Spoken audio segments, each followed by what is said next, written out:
ਪਾਕਿਸਤਾਨ 'ਚ ਪੰਜਾਬੀ ਕੌਂਪਰੈਸਾਂ ਦੇ ਸਭ ਤੋਂ ਵੱਡੇ ਨੈਟਵਰਕ ਪੰਜਾਬੀ ਨੈਸ਼ਨਲਿਸਟ ਫੋਰਮ ਵੱਲੋਂ ਜੀ ਆਇਆਂ ਨੂੰ। ਪੰਜਾਬੀਆਂ ਨੂੰ ਪਾਕਿਸਤਾਨ ਦੇ ਕਿਆਮ ਤੋਂ ਬਾਅਦ ਤੋਂ ਲੈ ਕੇ ਕਿਸ ਗਲਤੀ ਦੀ ਵਜ੍ਹਾ ਤੋਂ ਨੁਕਸਾਨ ਹੋਇਆ? ਪਾਕਿਸਤਾਨ ਦੇ ਕਿਆਮ ਦੀ ਵਜ੍ਹਾ ਤੋਂ 1947 ਚ ਪੰਜਾਬ ਨੂੰ ਤਕਸੀਮ ਕਰਨਾ ਪਿਆ ਸੀ।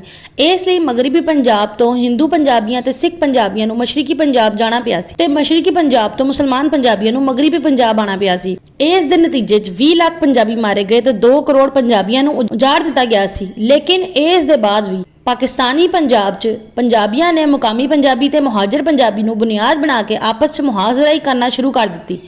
ਇਹ ਸਿਲਸਿਲਾ ਤਵੀਲ ਅਰਸੇ ਤੱਕ ਜਾਰੀ ਰਿਹਾ। ਪੰਜਾਬੀਆਂ ਦੀ ਬਰਾਦਰੀ, ਇਲਾਕੇ ਤੇ ਜ਼ੁਬਾਨ ਦੇ ਲਹਿਜੇ ਦੀ ਬੁਨਿਆਦ ਤੇ ਆਪਸ 'ਚ ਮੁਹਾਜ਼ਰਾਈ ਇਸ ਦੇ ਇਲਾਵਾ ਰਹੀ। ਇਸ 'ਚ ਪੰਜਾਬ ਦੇ ਮਜ਼ੀਦ ਤਬਾਹੀ ਤੇ ਪੰਜਾਬੀਆਂ ਦੀ ਮਜ਼ੀਦ ਬਰਬਾਦੀ ਹੋਈ, ਜਦ ਕਿ ਪਠਾਨ ਤੇ ਹਿੰਦੁਸਤਾਨੀ ਮੁਹਾਜਰ ਮੌਜ ਕਰਦੇ ਰਹੇ, ਪੰਜਾਬ ਨੂੰ ਲੁੱਟਦੇ ਵੀ ਰਹੇ ਤੇ ਪੰਜਾਬੀਆਂ ਨੂੰ ਜ਼ਲੀਲੋ ਖੁਆਰ ਵੀ ਕਰਦੇ ਰਹੇ। ਪਾਕਿਸਤਾਨ ਦੀ 60% ਆਬਾਦੀ ਪੰਜਾਬੀ ਹੈ। ਕਸ਼ਮੀਰੀ ਹਿੰਦੂ ਡੇਰਾਵਾਲੀ ਦਾ ਸ਼ੁਮਾਰ ਪੰਜਾਬੀ ਕੌਮ 'ਚ ਹੁੰਦਾ ਹੈ, ਜਦਕਿ 40% ਆਬਾਦੀ ਸਮਾਰਟ ਬਰਾਹਵੀ, ਗਿਲਗਿਤੀ ਬਲਤਿਸਤਾਨੀ, ਕੋਹਿਸਤਾਨੀ, ਚਤਰਾਲੀ, ਸਵਾਤੀ, ਗੁਜਰਾਤੀ, ਰਾਜਸਥਾਨੀ, ਬਲੋਚ, ਪਠਾਨ, ਹਿੰਦੁਸਤਾਨੀ ਮੁਹਾਜਰਾਂ ਦੀ ਹੈ। ਲੇਕਿਨ ਪਾਕਿਸਤਾਨ ਦੇ ਕਿਆਮ ਤੋਂ ਲੈ ਕੇ ਆਮ ਪੰਜਾਬੀਆਂ ਦੇ ਇਲਾਵਾ ਇਸਟੈਬਲਿਸ਼ਮੈਂਟ ਦੇ ਪੰਜਾਬੀ ਵੀ ਮੁਕਾਮੀ ਪੰਜਾਬੀ ਤੇ ਮੁਹਾਜਰ ਪੰਜਾਬੀ ਦੀ ਬੁਨਿਆਦ ਤੇ ਬਲਕਿ ਬਰਾਦਰੀ, ਇਲਾਕੇ ਤੇ ਜ਼ੁਬਾਨ ਦੇ ਲਹਿਜੇ ਦੀ ਬੁਨਿਆਦ ਤੇ ਵੀ ਆਪਸ 'ਚ ਇੱਕ ਦੂਜੇ ਦੀ ਖਟਿਆ ਖੜੀ ਕਰਨ 'ਚ ਲੱਗੇ ਹੋਏ ਨੇ। ਨਤੀਜਾ ਇਹ ਨਿਕਲਿਆ ਕਿ ਇਸਟੈਬਲਿਸ਼ਮੈਂਟ ਤੇ ਹਿੰਦੁਸਤਾਨੀ ਮੁਹਾਜਰਾਂ ਤੇ ਪਠਾਨਾਂ ਦਾ ਕਬਜ਼ਾ ਰਿਹਾ ਹੈ। ਇਸ ਲਈ ਪੰਜਾਬੀਆਂ ਨੂੰ ਪਾਕਿਸਤਾਨ ਦੇ ਕਿਆਮ ਦੇ ਬਾਅਦ ਤੋਂ ਲੈ ਕੇ ਨਾ ਸਮਾਜੀ ਇੱਜ਼ਤ ਮਿਲ ਸਕੀ, ਨਾ ਇੰਤਜ਼ਾਮੀ ਬਾਲਾਦਸਤੀ ਮਿਲ ਸਕੀ, ਨਾ ਮੁਆਸ਼ੀ ਖੁਸ਼ਹਾਲੀ ਹੋ ਸਕੀ, ਨਾ ਇਕਤਸਾਦੀ ਤਰੱਕੀ ਹੋ ਸਕੀ।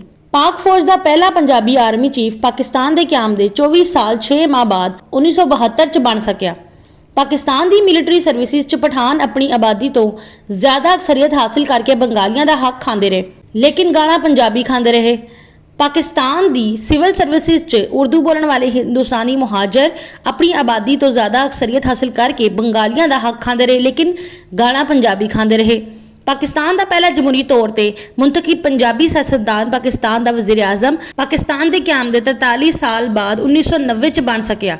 ਪੰਜਾਬ ਦੀ ਤਾਲੀਮੀ ਤੇ ਦਫ਼ਤਰੀ ਜ਼ੁਬਾਨ ਹਜੇ ਵੀ ਪੰਜਾਬੀ ਨਾ ਹੋ ਸਕੀ।